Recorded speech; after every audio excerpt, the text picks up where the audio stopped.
Emozioni, stati d'animo, fissate nero su bianco e racchiuse tra le pagine di un volume titolato Emozioni d'inchiostro. È la raccolta di poesie, brani e sensazioni realizzate dagli alunni della quinta A del Ginnasio Empedocle di Agrigento, coinvolti nel progetto Laboratorio di Scrittura Creativa curato dalla docente Lilia Cavaleri, divenuti autori delle proprie emozioni. Si tratta di un laboratorio di scrittura creativa in cui i ragazzi hanno esternato i loro sentimenti, le loro emozioni e hanno esternato anche la loro visione del mondo, e questa di oggi è l'occasione affinché il mondo degli adulti e il mondo dei giovani si incontrino per anche comprendere che questi ragazzi hanno una grande sensibilità e anche una loro personale visione delle cose. E sempre stamane gli alunni del Ginnasio Empedocle sono stati coinvolti in un momento di sensibilizzazione e formazione sul rapporto tra i giovani ed il web, un momento promosso dal Servizio 6 Tutela Consumatori della Regione Siciliana. Obiettivo dell'incontro: educare i giovani ad un uso corretto di Internet ed informarli sui pericoli del web. È un'iniziativa che la Regione Siciliana, nell'ambito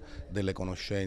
e della comunicazione per i giovani, intende portare avanti quell'uso corretto del web, principalmente nelle scolaresche delle scuole inferiori e nelle prime superiori. Questo progetto tende, come Agrigento, come nelle altre province, di avere quella funzione di educazione alla cultura della legalità anche, e nell'utilizzo di un web che deve essere di supporto a una crescita migliore dei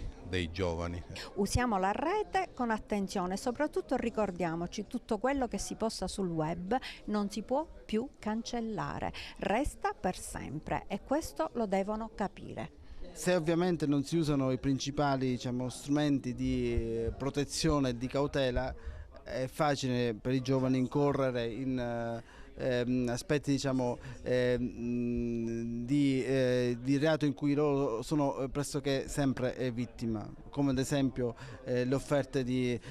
lavoro le più disparate possibili, oppure il pericolo frequentissimo dell'adescamento che possono subire i giovani nell'ambito di qualche reato di pedopornografia. Una giornata ricca di iniziative mirate alla formazione dei giovani liceali. Si tratta di 2 momenti conclusivi di percorsi didattici che il nostro liceo, nello specifico alcune classi del ginnasio, hanno voluto quest'anno portare avanti. Relativamente, per un primo aspetto, ad un laboratorio di scrittura creativa che stamattina è stato presentato nei suoi esiti attraverso una bellissima pubblicazione, Emozioni d'inchiostro, anche ai genitori. Per quanto riguarda invece l'iniziativa che si sta svolgendo qui in Aula Magna, noi oggi abbiamo la possibilità di fare incontrare i nostri ragazzi di 4 classi ginnasiali